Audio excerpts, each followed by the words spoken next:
This is the sound of me walking down to the studio where I record the podcast. I have a half-gallon mason jar in my arm full of water, and it's making that funky sound, and my feet are crunching on the snow. And this is the full moon. I think that the full moon is just as nonsensical as that sound coming through, just like that. I mean, it was cool enough I had to record it and share it with you.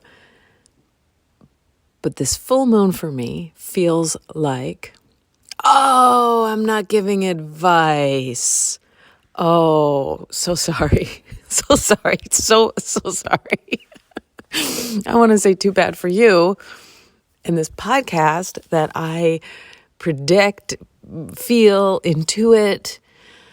Oh, I happen to be doing this abstinence practice for 2 weeks. I joined this group of folks that are helping each other be accountable for choosing something to abstain from for 2 weeks as a kind of practice moving into a new season. And I didn't know what to choose. I thought it would be easy for me to choose not being on social media, not doing the doom scrolling. But that one, it's not, I'm trying to not do that as well as part of this kind of listening, reclaiming my attention practice.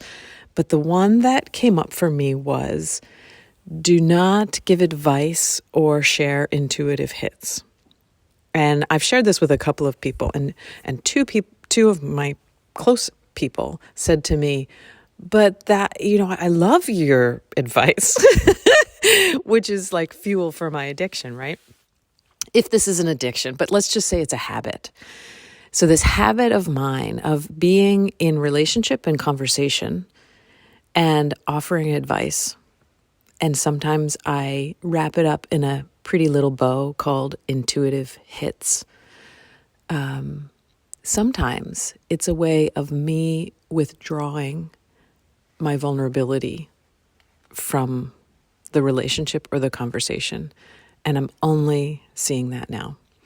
So as I do this podcast today, I'm going to attempt not to offer any advice or intuitive hits. It doesn't mean I won't be intuitive, but it means that way of using it to shield myself from my own feelings and my own fears, I'm going to try and let that drop a little bit.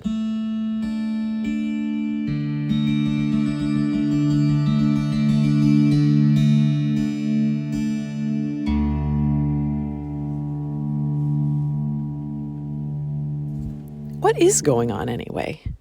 Hi, I'm Ann Headley, and I am your host and hostess for this podcast, my podcast, What is Going On Anyway, where I use my imagination and intuition to share a story about this moment. This is the place where I contemplate the current moon, this time a full moon in Leo, and what that means for me as a pathway through daily life. I wonder how universal themes show up for me through different seasons, and as I reach for meaning, I share this with you. And through that sharing, the giving and receiving, the feeling of you being there, I discover a richness in paying attention to life as it is. Thank you for being here. If you don't stay till the end, I try to thank you again at the end, but maybe this is the moment now. So may you receive my gratitude. If you've been following along with me or not, maybe you are just somebody who pays attention to the moons. It's fascinating to me after really paying attention to these 2-week cycles, what it feels like to me to approach the full moon. It's similar and different, has a different kind of flavor every time for me. And this full moon is pretty wow. Wow in an unexpected way. It's been intense for people close to me. Just a lot of feeling with this one. I think of these moon cycles as big tides, like a tidal flow or a respiration. And these whole 2 weeks, we are getting fuller and fuller and fuller. And then from this point on, we've passed the full moon. That was just, as I'm recording now, it was about an hour ago, the peak of the fullness. So we are now in that moment of receding, just that littlest bit of letting the breath back out. So this receding, this out breath, we find eventually a kind of emptiness or vacancy of the new moon. And if you notice your breathing as you breathe in and you're fuller and fuller and fuller, with that inhalation, it gets to a point where you just can't take any more in. What that feeling is around fullness, that's where we are right now. But we've just done that little bit of, right at this moment, we've done that that little bit of release, that tiniest bit of moving back in the other direction. And I like to acknowledge this bigger than our bodies kind of respiration, this 2-week cycle. And in this moment now, I'd like to start with our own, freak! I'm giving advice! Oh! Just listen. This is just me, okay? Let's get back to me. I want to get back to my breath. You do whatever you want to do. But I'm in also, this is not advice. I'm inviting you in to breathe with me. Softly, luxuriously, as if you could feel a melting quality inside your body. Just use your imagination to find some kind of soft feeling of ease deep in your body. Someplace where you can let your attention rest and you feel absolutely fine. Sometimes we have to really look for this place. Just dropping into somewhere. I'm going into my belly. Deep, maybe into my pelvis. I'm going pretty deep into my pelvis. Let's see if we can rest right here. And I notice when I'm in this place, there's a lack of urgency. Even so much as a lack of needing to get it right. There's a sensation, something of like spreading out, melting out. Maybe it's a little stretching or yawning feeling, but for me it's a little bit softer even than that. And maybe as you breathe, just in and out softly. Yeah, take your imagination and let it feel as though you're melting towards the horizon, as if relaxation is a magic cloak that spreads outwardly in all directions, protecting and claiming space for one's own attention.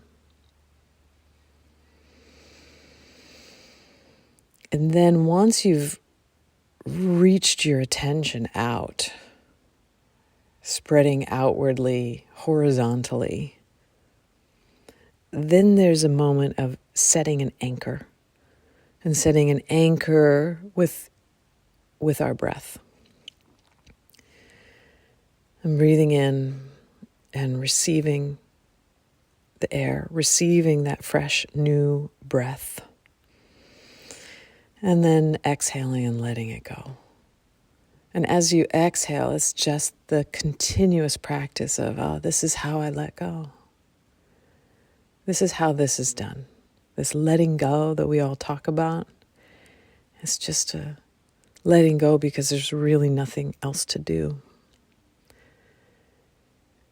And once the letting go is completed, there's another cycle of receiving. receiving until you are full, and not because you think you're full or because somebody tells you you're full, but you don't have any more room. You're full. There's no more breath. There's no more space to receive breath. The only next right thing to do is to let it go. And let it go.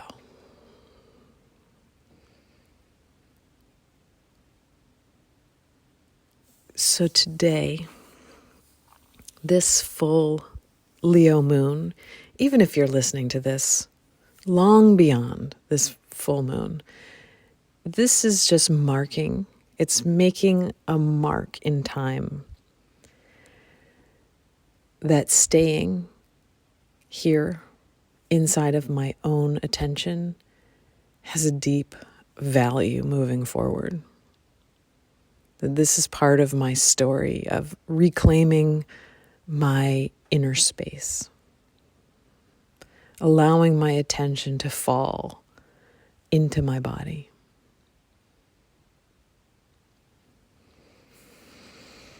And honestly, I don't have lots of faith that I will stay here because I just habitually leave.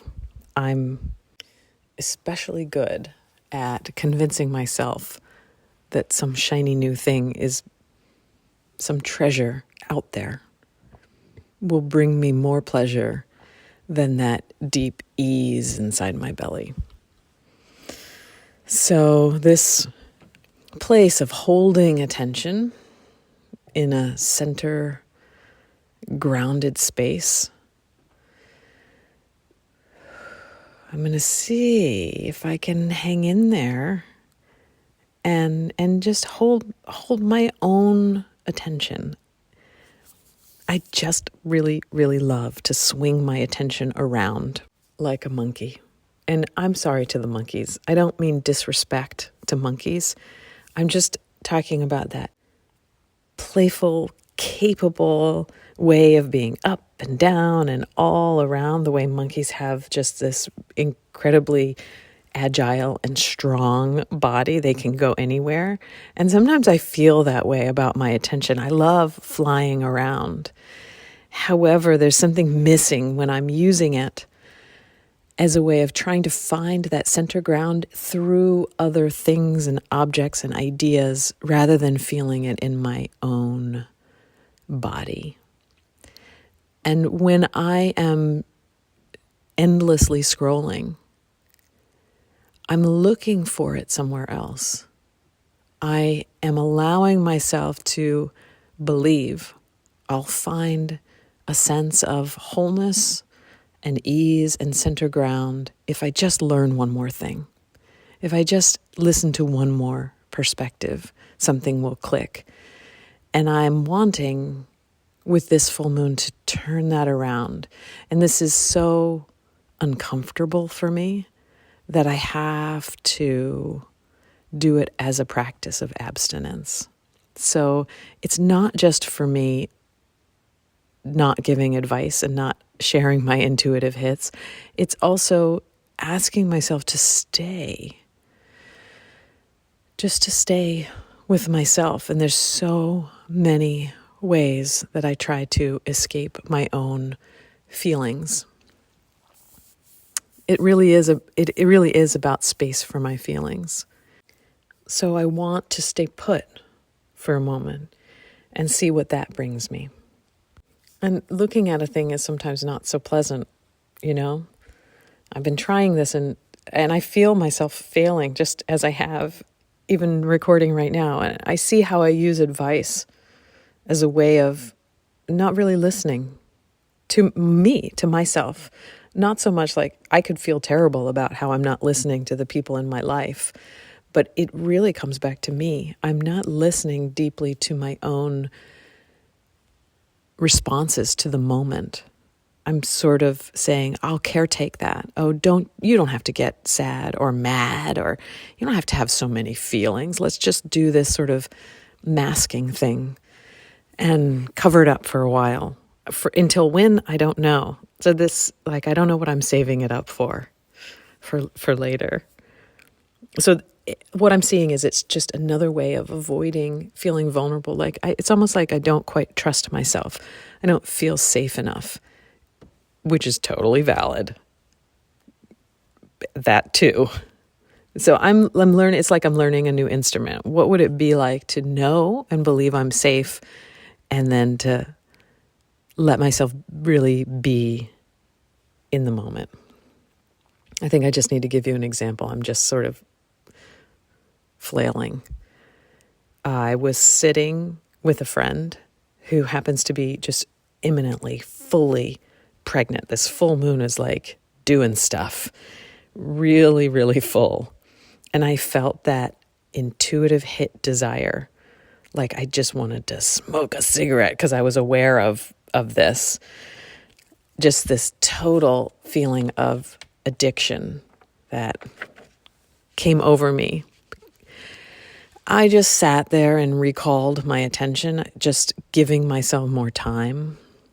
And what happened for me is I noticed that I was sad and I was really scared and I felt so vulnerable being with her as she's just days away from having this baby. It recalled the feeling that I had at that moment of feeling like this is all on me and I'm walking this knife's edge. I ended up, instead of giving advice, sharing my experience that I had just before birth. And as I shared, I just started crying. It just like bubbled out of me.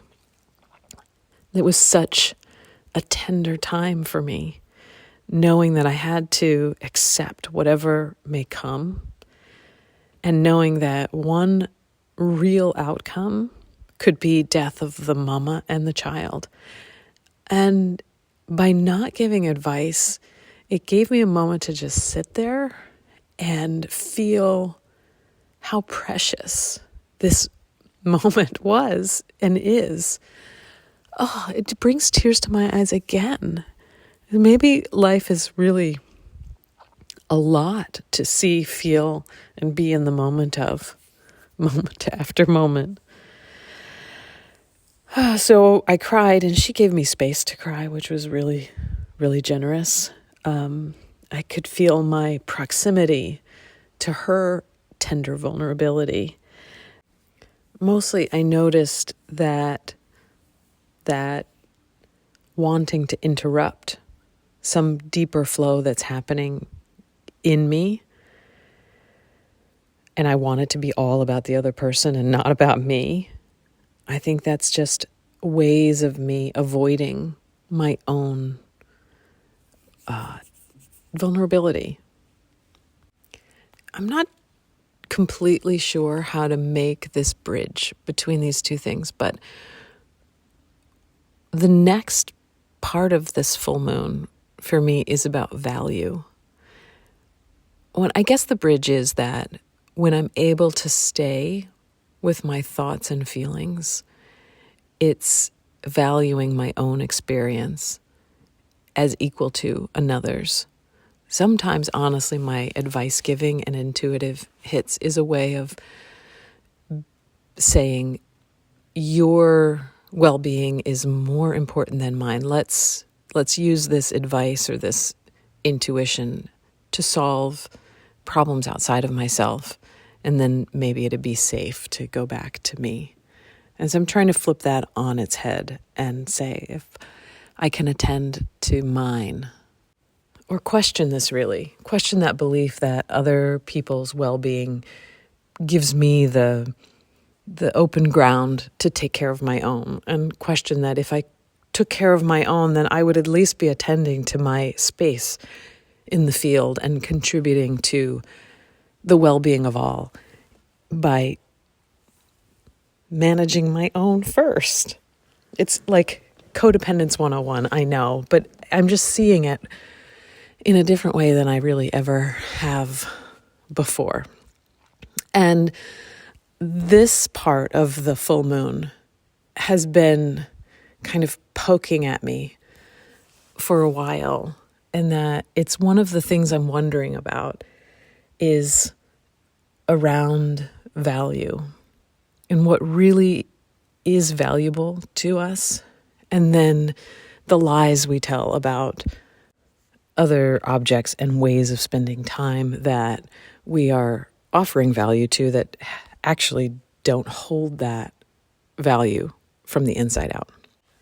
The example that I'm thinking about is the way I'm trying to hold value for so many actual things, actual objects in my life. And I can just see the failure in this, how I am failing at this, and how it's just not a simple thing to push back against this tide of consumable life. I just see how it's futile in my own life. I have filled so much of my living space with materials and objects that I believe, I know that they're valuable, but I can't utilize them. I have this fabric insulation panel, and it was perfect once, and it doesn't work for me anymore, but I still love that it was so valuable for me once. And I cannot utilize it right in this moment, but I save it. It's just leaning up in a corner, thinking that I could use it or I should use it, or even better, I should find somebody that it would work for. So it's valuable, but it's not actually valuable to me right now. I have clothing waiting to be sent to either repurpose, to Goodwill, to homeless shelter. It's just sitting. And I have books, so many books. I love them. They're taking up space. Toys and games, same. We all have our own kinds of clutter. But I notice that I'm giving up some of my peace in order to scramble my mind sometimes and hold value for things that don't occupy a utility in my life that actually equals true value. I'm playing this value game in my head. And I'm doing it, I know, because I'm afraid. I'm afraid to take that leap into the unknown of not having what I might need. That pain it's sharp. And I think there's something around it that hides my feelings of being undervalued. Like, I'm going to make sure that I have all of this value around me, but this value that the puzzle pieces don't match up in my heart. Like, there's something in me that believes I'm more valuable than that insulating panel that was repurposed from somebody else's insulated panel and now sitting there as if I couldn't figure out a new way to insulate a large window if I needed to. That's just the example. When I start to hold my value higher, I feel myself actually occupying more of my own internal space, just like I did a few moments ago, just breathing and feeling myself kind of melting down into my pelvis. When I stay there, I can see more clearly what belongs with me and what doesn't. And I think it's easier for me to let go, just let those things back out into the world or into the compost. Some things need to go into the compost. When I hide myself, and interestingly, when I'm hiding, I feel like I'm in my brain space more. Like, I can hide and be in social media and not feel, the scrolling of social media, and not feel myself in my body. I'm not relaxed into my body. So that hiding for me is like off, behind, and up directionally when I think about where my consciousness is. It's not really landing in my body, but that's kind of hiding.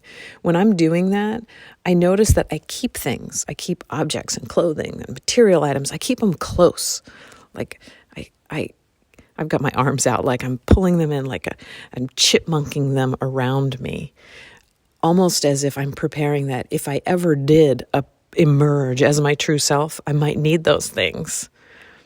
I think that if I ever did emerge as my true self, as I'm saying, and it's not, I know that there's an imminence and I'm always here. Whatever I think I might emerge is also already here. But I'm just saying, if I hold my attention there of really showing up for myself and valuing myself, I think probably I don't need to worry about getting the right material goods. I think I use that as a way of guaranteed feeling tones. Like I know if I see a certain object or if I'm wowed by a certain object, then I know I'll have a kind of little hit of dopamine. I think all of this messiness, this cluttery, it's not just clutter stuff. It's sometimes clutter ways of thinking. And I think they might block my entranceway, or block the in way, the out way. They block that flow for me. And actually, in my real spaces, I have things that are blocking clutter, that's blocking an easy flow of movement. Even I can think of my plants that way. I sort of gather plants, and I don't necessarily I feel bad to say this about the plants. Maybe they can't hear me. I don't love every one of them equally. I have my favorites, and I wonder if it would be nicer to declutter there too. Yeah, sometimes it just doesn't feel good to have to hold that caretaking for all of the things, plants, objects, books. So there's this mountain of mass between me and what feels like freedom. Like it feels enormous to me. And I also know, I just know that this is not just me. That this, I think on a global scale, the waste and unused resources involved in life, American life, Western life, just the global culture, it's just enormous. And it's not that waste bothers me. It's that the lack of organized repurposing and composting that feels violent and aggressive. It feels very offensive. I think I've talked about this before, but it's worth saying it one more time. The fact that there is currently enough food and shelter for all, that there's enough energy available to heat and cool us all, and there's enough knowledge around efficiency practices, yet these are not accessible to all, that is enough to make me feel this immobilization around my personal efforts. I say to myself, what's the point? What's the use? Everything is bigger than me. And so I ask that question, what can I personally do? And it brings me all the way back to the beginning. And the solution for me feels a little bit obvious and a little bit impossible.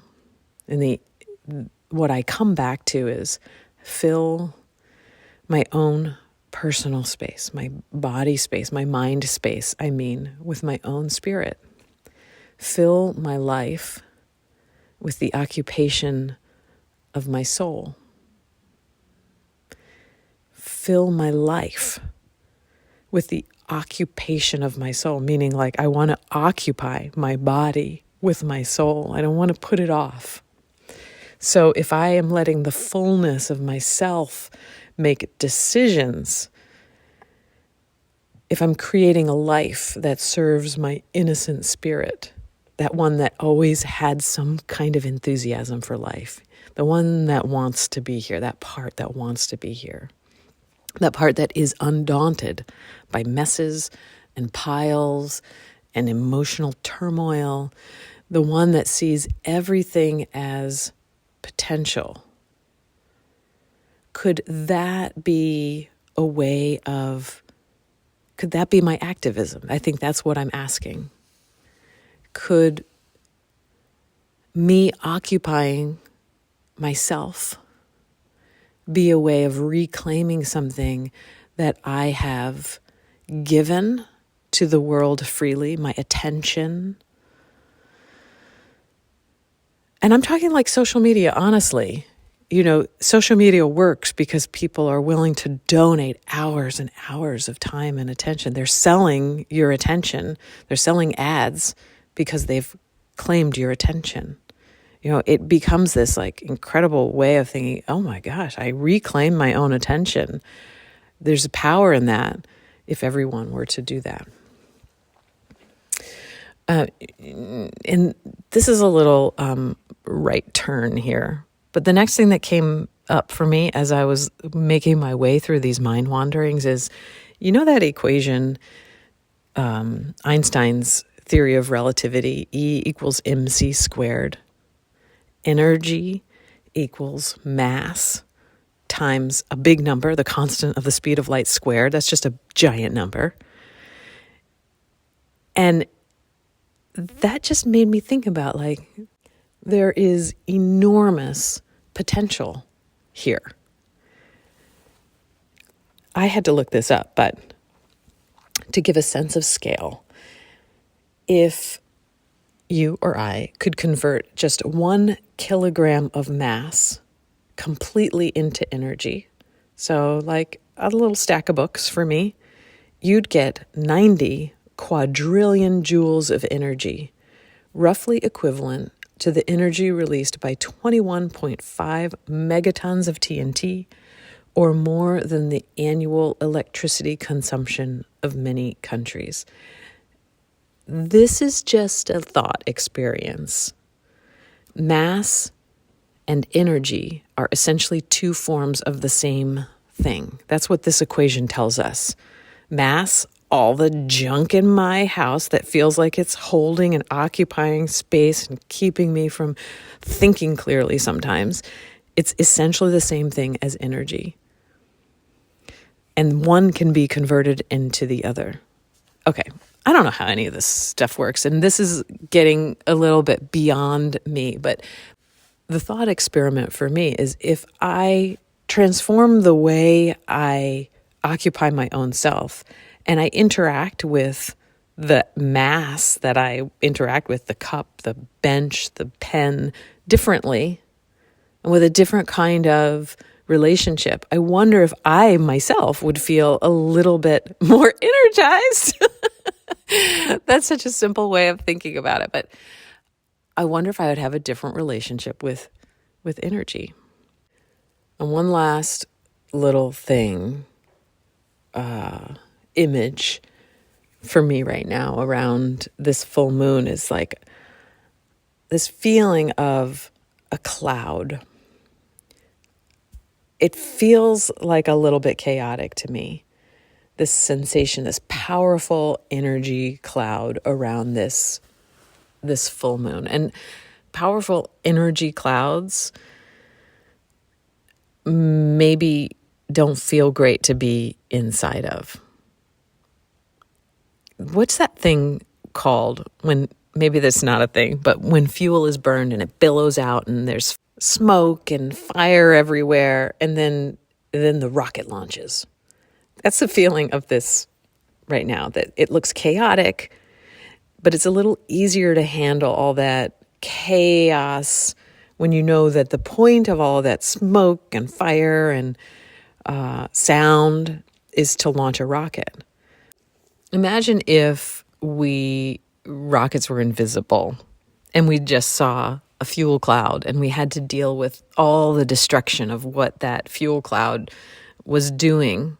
Birds flying, sound, but we couldn't see or understand that it was all for launching rockets. It would be like we wouldn't be able to accept it as well.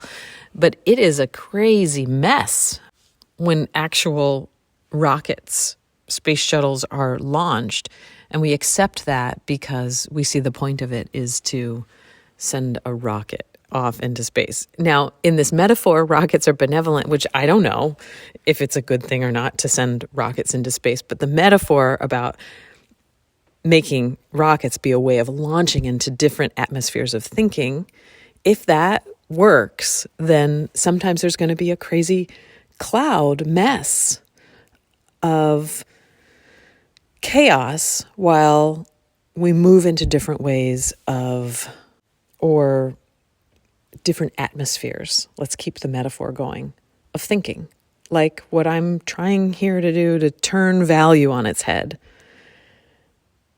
Maybe there's a big cloud of what feels like destruction.